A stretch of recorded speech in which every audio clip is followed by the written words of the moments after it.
Magandang araw sa inyo lahat. Ako po si Banat Bay at ito update po sa mga nangyayari po sa ating lipunan at ito po mga kaganapan patungkol dito sa issue ng pagka-aresto ng illegal ni Pangulong Duterte at pagdala sa ICC. Pag-usapan natin yan ngayon kasi ngayon may bagong update po tayo. Ang sabi nila diyan tila isusunod na si Pangulong Vice President Sara Duterte. Bakit Pangulo?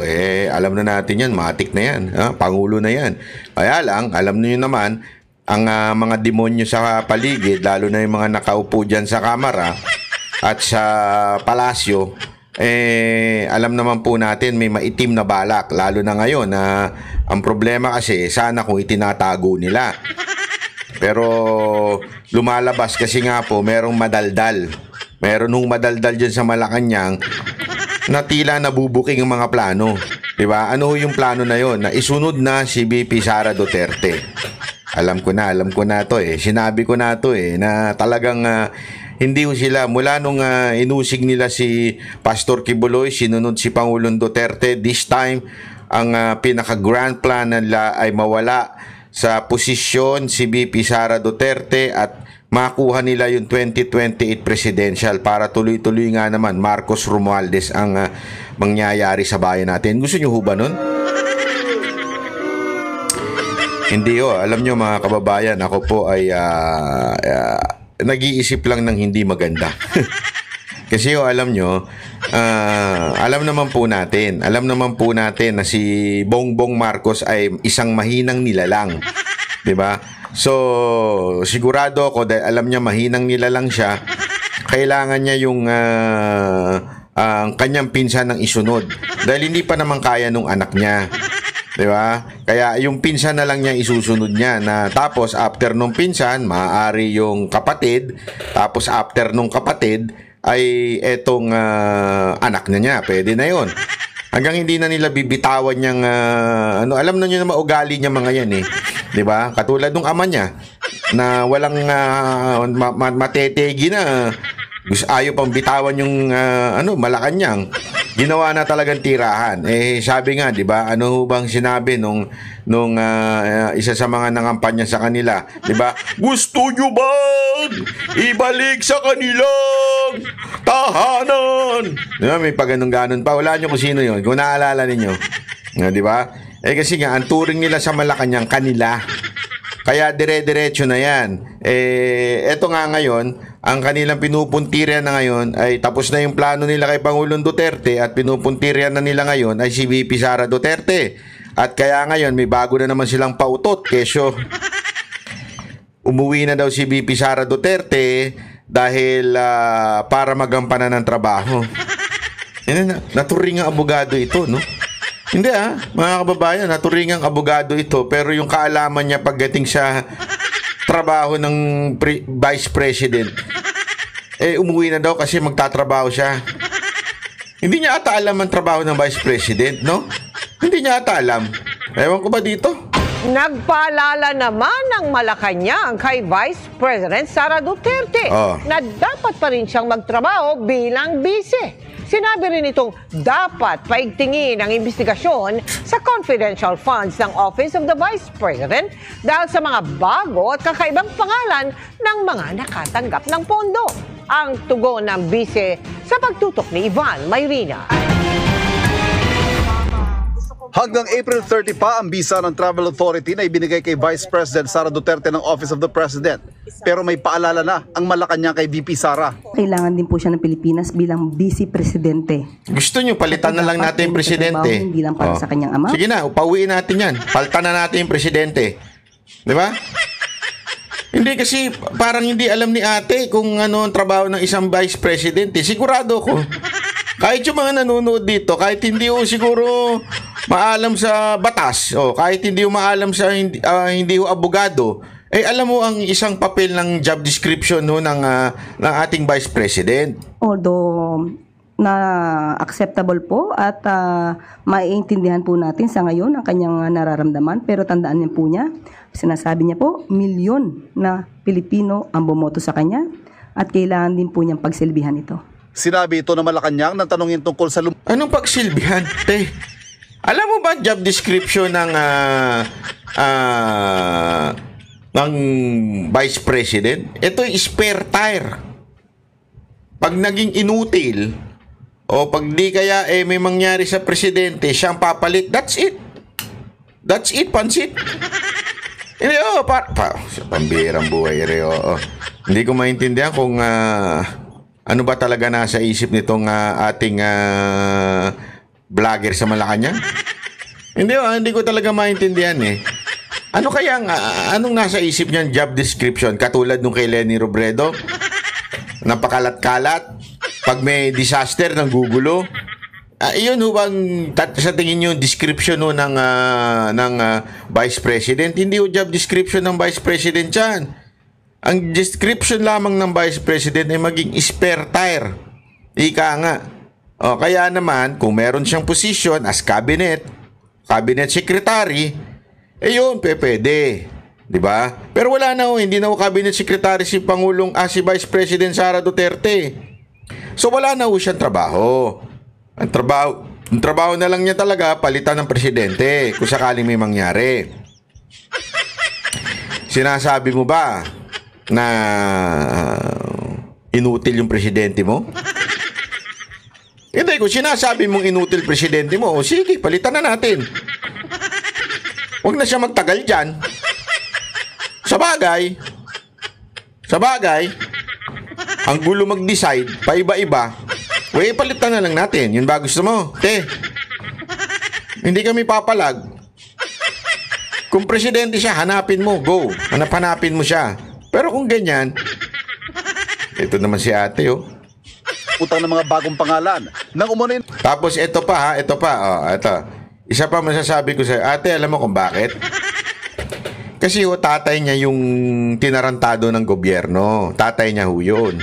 Naturalmente, bilang anak, mahal niya yung tatay niya, kaya niya binabantayan, sinisigurado na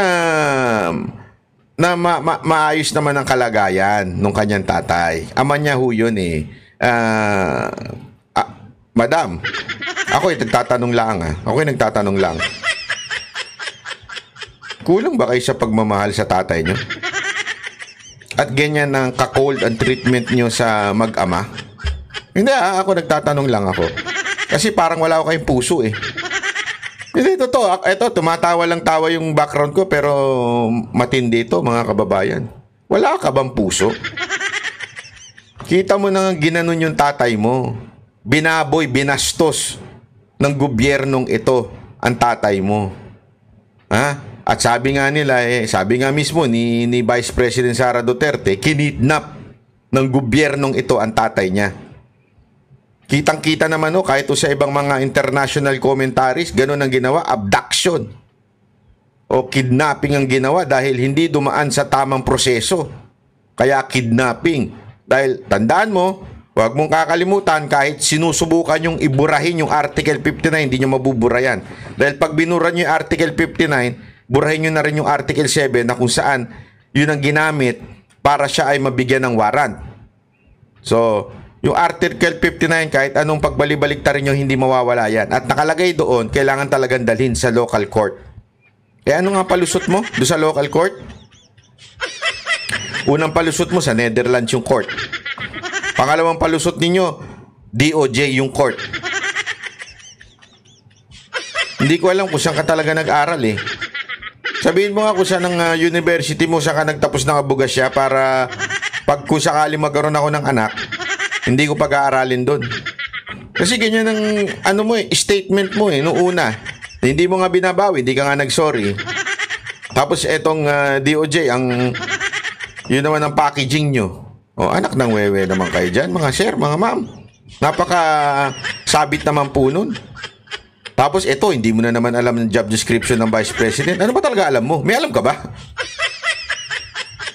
Ako lang, nagtatanong lang ako. May alam ka ba? Para kasing wala kang alam eh. What is happening to you, my friend? What kind of lawyer are you? Huh? Are you like your friend? Are you like your friend, Attorney Libayan? What is happening to you? Alam mo, tama talaga sila, di ba? Bird with the same feather, they act together. They flock together, di ba? Totoo naman. Pareho sila ng style ni Libayan eh. Medyo may konting kakulangan. Di ba? Ewan ko ba? Anyway, eto nga. Para kasing ano eh. Alam mo, ito hindi ito joke para lang sa kaalaman ninyo. Kung tatay nyo yun, wala rin puso to eh. Etong si ate, wala rin puso to. Kung tatay nyo yun, kahit ba hindi kayo close siguro kung ganong binastos, winalang niya, sigurado ako dadalawin ninyo, babantayan ninyo, di ba? Para tuloy lumalabas, ate, wala kang tatay na nagmamahal sa iyo eh. Inabando na ka na ba? Hindi ako nagtatanong lang. Tinatanong ko lang po ito Madam Claire, inabando na ka ba ng tatay mo? Bakit tila wala kang puso sa mga tatay? Hindi, ako tatanong ko lang ito. Tanong ko lang naman ito. Bakit ganun? Ha? Hindi ka ba minahal ng tatay mo? May ginawa ba siya sa'yo kaya ka ganyan? Ganyan kakabiter? Kawawa ka naman, nilalang ka. Walang magmamahal sa'yo pag gagayaan ka. O baka naman wala talaga nagmamahal sa'yo. Kaya ganyan kakabiter. Huwag ganun, te. Huwag ganun.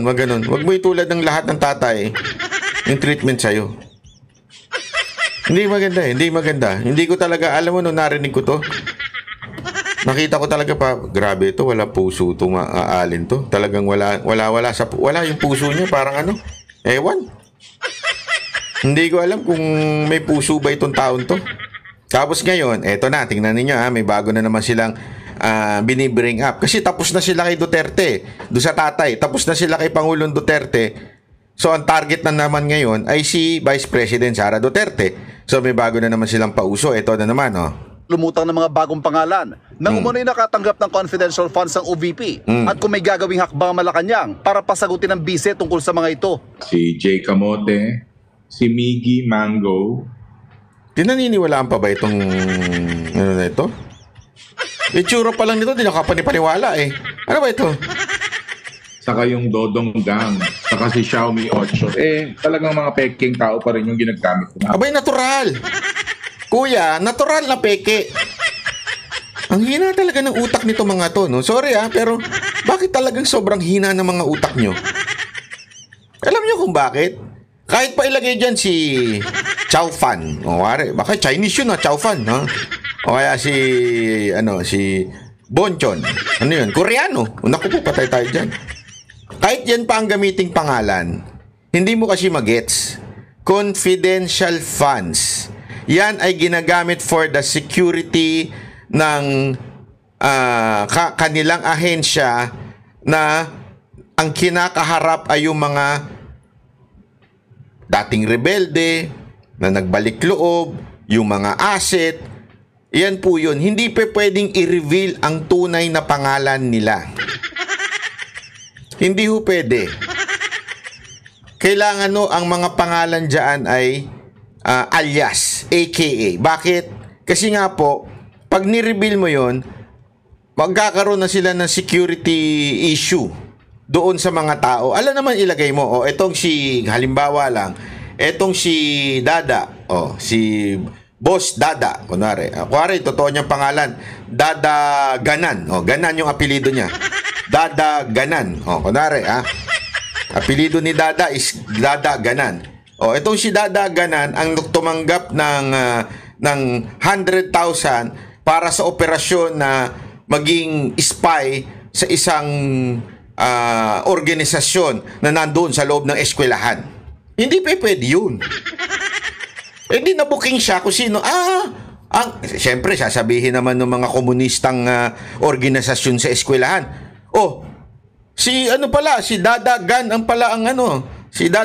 pala ang spy dito sa ating grupo. Patayin yan.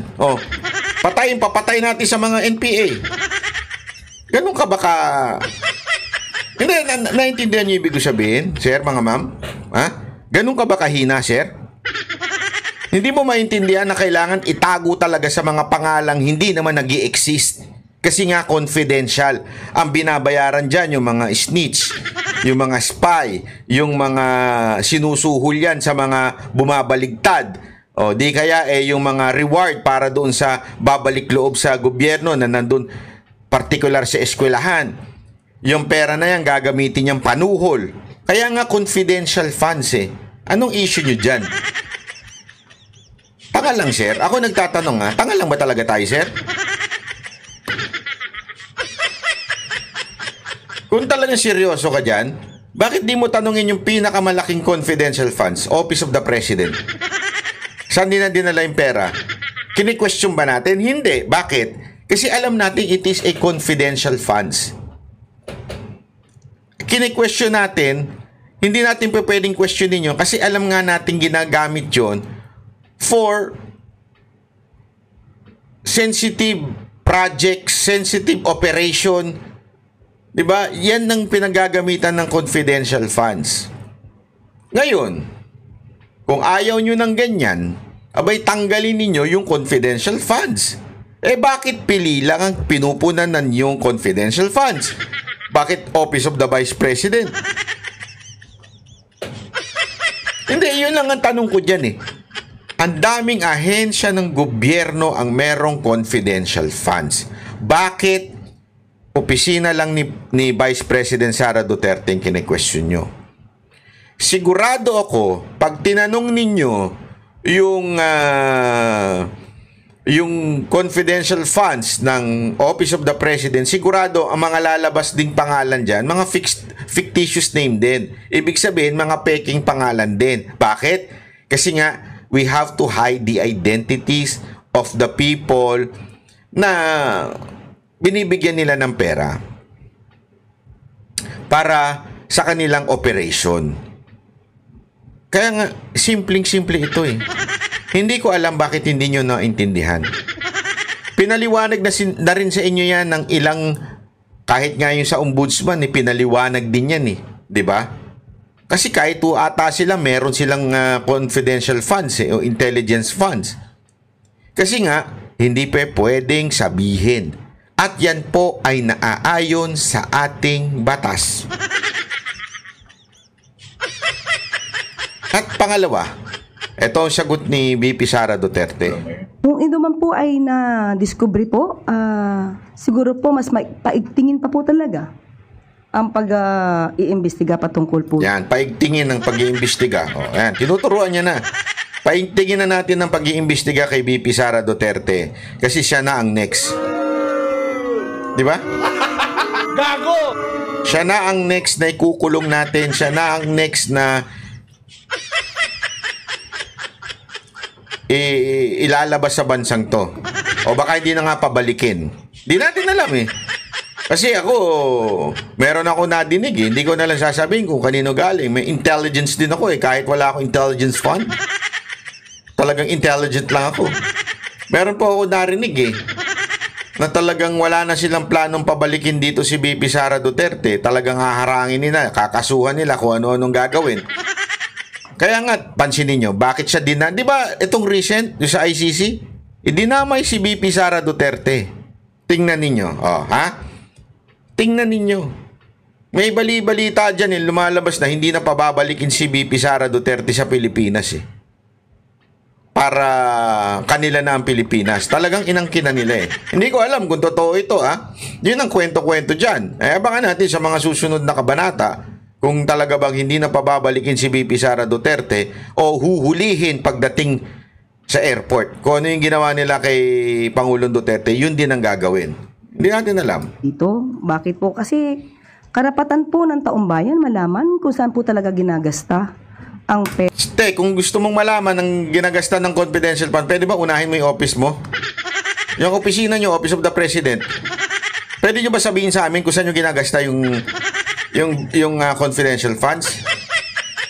Hindi kasi, anak ng tutsa naman sasabihin ninyo, kailangan nating malaman kung saan talaga ginagamit ang confidential funds. Sige, bauna kayo. Office of the President, dahil kayo ang pinakamalaking confidential funds. Kayo. Kayo po, hindi po kung sino-sino dyan. Nag-iimbento na naman po kayo Ang pondo ng bayan. Sinusubukan namin kunin ang tugon ng Vice Presidente tungkol sa pahayag ng Malacanang. Tungkol naman sa mga bagong pangalang lumutang kaugnay ng confidential funds, sabi ni VP Sara, parang masagot yan because as we speak, hindi namin alam how they handle the chain of evidence talaga eh. Hindi natin alam kung yan ba nga talaga yung sinagot ng Office of the Vice President at this point. Hindi na natin alam. kagabi sa isang talakayan na ni-live stream sa social media, sinabi ng nakababatang kapatid ng bise na si Davao City Mayor Baste Duterte na pinag-iinitan sila ng Administrasyong Marcos. Lisod gyud kaayo sa nga sitwasyon nga kanang gina-single out mo sa usa ka presidente. Di ba? Kanang kuan ba kanang targeted mi ba? Bugat kayo ang mga kuan ang sitwasyon karon. Kung tungkol sa pag-aresto raw ang tinutukoy ni Mayor Baste, ayon sa palasyo, wala raw silang magagawa rito dahil ang dating Pangulo pa lang ang may warrant mula sa ICC. Magyang kakulangan ng investigasyon at hindi pagsasampa ng mga kaso kaugnay ng mga umano'y libu-libong extrajudicial killing na nagtulak sa ICC para ipagpatuloy ang kanilang investigasyon. Libo-libo, 43 nga lang sinabi. Puta pa ulit-ulit ha. Ang masyado kayong mga tarantado kayo. Paulit-ulit, libo-libo, 43 nga lang sinabi ng ICC. Asa may libo-libo na yan? Tangin na, anong pinagkaiba ng 43 sa libo-libo? Ang laki nun ah. Sana man lang 800, 900 para tawagin mo libo-libo. 43 lang sinasabi ng ICC, tas libo-libo. Puro kayo libog. Hindot. Bunga rin daw ng kawalan ng aksyon ng nakarang administrasyon. Walang sinisingle out dito. Ang nangyari dito, yung mga kasong dito na tungkol sa crimes against humanity, kagagawan din po ng kanyang ama na ibinibintang sa kanila. Patuloy na naninindigan ng palasyo na hindi na kagagawa ng kanyang ama. So hinusgahan mo na tapos sasabihin mo binibintang, papalusot ka pa. Ay sus.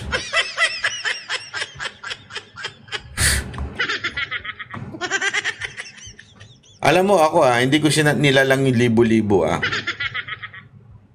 Pero sa totoo lang mga kababayan, sabi nga nung isang kanta, meron akong pinost na kanta meron akong pinost sa aking Facebook. Kung pwede, follow nyo ako sa Facebook. Ang pangalan ko doon, Byron Cristobal. Makikita nyo naman, may verified check, tas may nakasulat na banat by. Ang ganda nung kanta na kinanta dito, tingnan nyo yung rap na yon. Ganda hindi ko lala kung pwede ito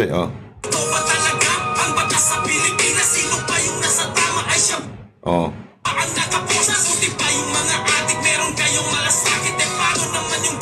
Oh. Yun, no? Buti pa yung mga adik may malasakit. Paano naman yung pinatay at ginahasa ng mga adik? Alam nyo mga kababayan, this is not about Duterte. Kayong mga, gusto ko lang kausapin yung mga nai-interview nung ating dalawang bata na, alam niyo yung dalawang bata natin? Yung tatlo ba sila doon? Dalawa. Tatlong bata nating makukulit na nagse-survey, nagka-kalye survey. Pag hindi nyo pa napanood yan, panoorin nyo may kalye survey. Yung mga bata natin yan, may mga nai-interview sila, wala silang pakialam sa mga nangyayari sa buhay. Hindi nila alam, sila ang pinaka-apektado ng mga adik. Alam mo, mga kababayan, kaya yung mga lintik, mga hindot na mga mayayaman na yan, ay walang pakialam.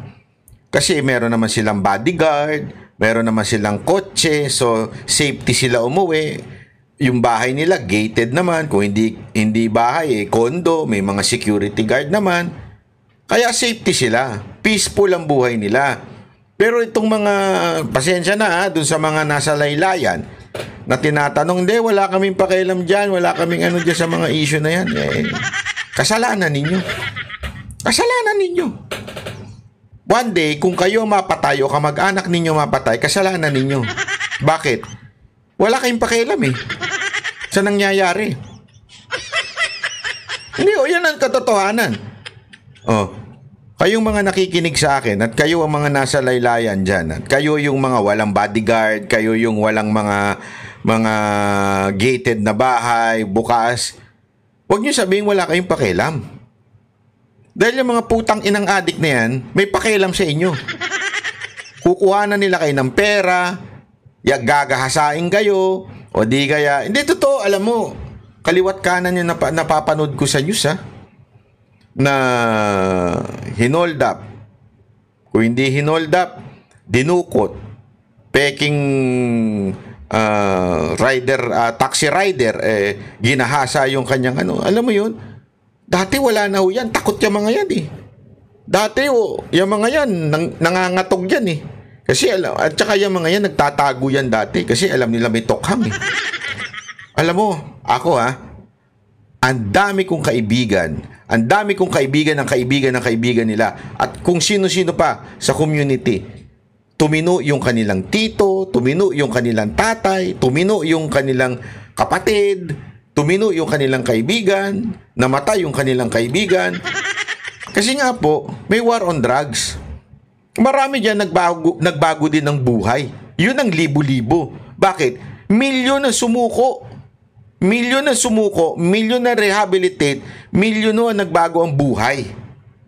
Yan ang katotohanan. Hindi katulad nitong sinasabi nito ni Ating na siyang gumawa ng kasalanan. Pinagtanggol tayo sa mga adik, siya pa may gawang kasalanan, siya pa ang pinusasan. Ano kayo, narco state na ba tayo ngayon? Hindi, totoo. Kayo mga kababayan natin, sino ang umayos ng bansa natin pagdating sa mga adik? Totoo lang, may mga kaibigan nga ako nagdidiwa ngayon Bakit? Wala na si Duterte, malaya na kaming magdodroga. Kalat na sila sa social media, kalat na sila sa Facebook. Bakit? Puta, wala nang ano sa kanila Mantakin mo ba naman, sabihin ba naman ng PNP chip? Hindi naman talaga niyan. Kasi yung mga yan, gumagamit yan kasi sa kanilang pagpuyat sila. Mantakin mo, marinig mo sa isang pinakapinuno ng PNP yun, na hindi naman dahil masama, dahil ginagamit nila yan dahil puyat sila sa trabaho. So, are we justifying? Yung mga, lalong-lalo na yung mga security guard, kawawa ho yung mga yan. 12 oras, puyat ho yung mga yan. Tapos pag-uwi, hindi makakatulog sa bahay nila dahil ang ingay-ingay. Wala naman po yung iba dyan, wala namang aircon, wala namang hindi sarado, nandun sa squatters area, kawawa ho sila, di ba? Tapos sasabihin natin, hindi, kaya naman po ano yan, kasi nagpupuyat lang sila, kaya sila gumagamit. So, ibig ko ba sabihin, sir, justifiable yun? Tapos, ang uusigin natin ngayon ay yung nagpatigil ng droga sa Pilipinas. Tangin na baligtad talaga ang mundo natin, ano? Kayo mga kababayan natin dyan, ganito na ba talaga ang Pilipinas ngayon?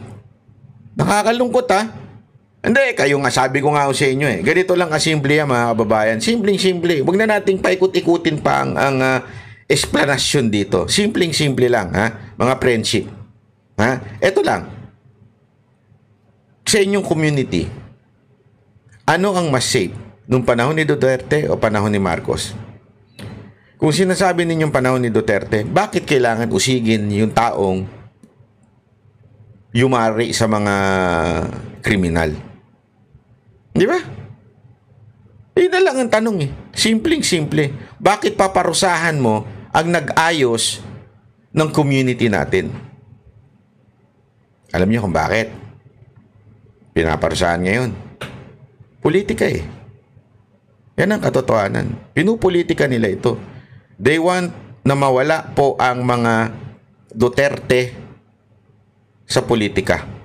Kasi Duterte are really phenomenal. Sobrang antindi ng Duterte magic. Talagang pag sinabi mong Duterte, wala, finish na. Di ba? Mantakin mo, kulelat si Marcos noon pangatlo, pang-apat sa presidential. Dahil ang nangunguna noon si VP Sara Duterte, sumunod si Leni Robredo, tapos pangatlo pa ata si Bongbong noon, o may nauuna pa sa kanya, tapos tsaka lang siya. Nung umatras si VP Sara Duterte at itinaas ang kamay ni Bongbong, bigyan ng number 1. Ganun ang magic ng mga Duterte. Ganun katindi ang magic ng mga Duterte. Hindi mananalo yung bongbong ninyo kung hindi yan sinamahan ni Vice President Alam nyo yan. 'Di ba? Tapos ganito. Kaya ganito ginagawa dahil nga po gusto nilang mabura na sa bokabularyo ng Pilipinas ang Duterte. Kaya sigurado tayo sinasabi ni Basti na sinisingle out ang mga Duterte. Ng kapangyarihan ng ICC ang Pilipinas mula nang kumalas ito noong 2019. Pero kinikilala naman ang jurisdiction nito sa mga kaso bago ang pagkalas. Hindi pa rin napag-uusapan ang muling pagsapi sa ICC. Para sa GMA Integrated News, Ivan Mayrina nakatutok. Ayan. Kami ang boses ng masa, hindi natatakot. Katotohanan lang, di kami nalulunod. Walang bahid ng sismis, lahat ay totoo. Kahit sino ka pa, pag mali ka babanatan ka. Walang pinipiling kulay, wala kaming kinikilingan. Basta para sa bayan, kami lalaban. Pagtama palakpakan, pag mali banatan. Di matitinag, di matatakot, para sa bayan tuloy ang sigaw. Sa harap ng kamera, walang halong takot. Mga baluktot, lahat kayo'y tutumba. Ang hustisya at totoo, yun lang ang mahalaga. Kahit sinong harang, di kami matitinag. Walang pinipiling kulay, wala kaming kinikilingan. Basta para sa bayan, kami lalaban. Pagtama palakpakan, pag mali banatan. Di matitinag, di matatakot, para sa bayan tuloy ang sigaw. Kung nasa tama ka, ikaw ay aming kasama. Pero pag mali ka, handa ka na bang mabasag? Banateros kami, walang inuunan. Dahil bayan muna, bago ang sarili.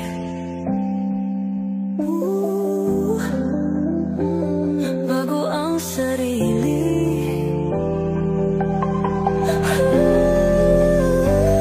Pagtama palakpakan, pag mali banatan.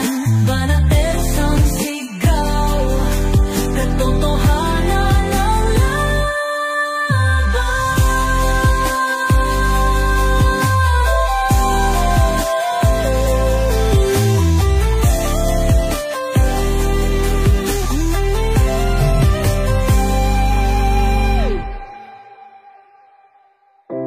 Sa harap ng kamera,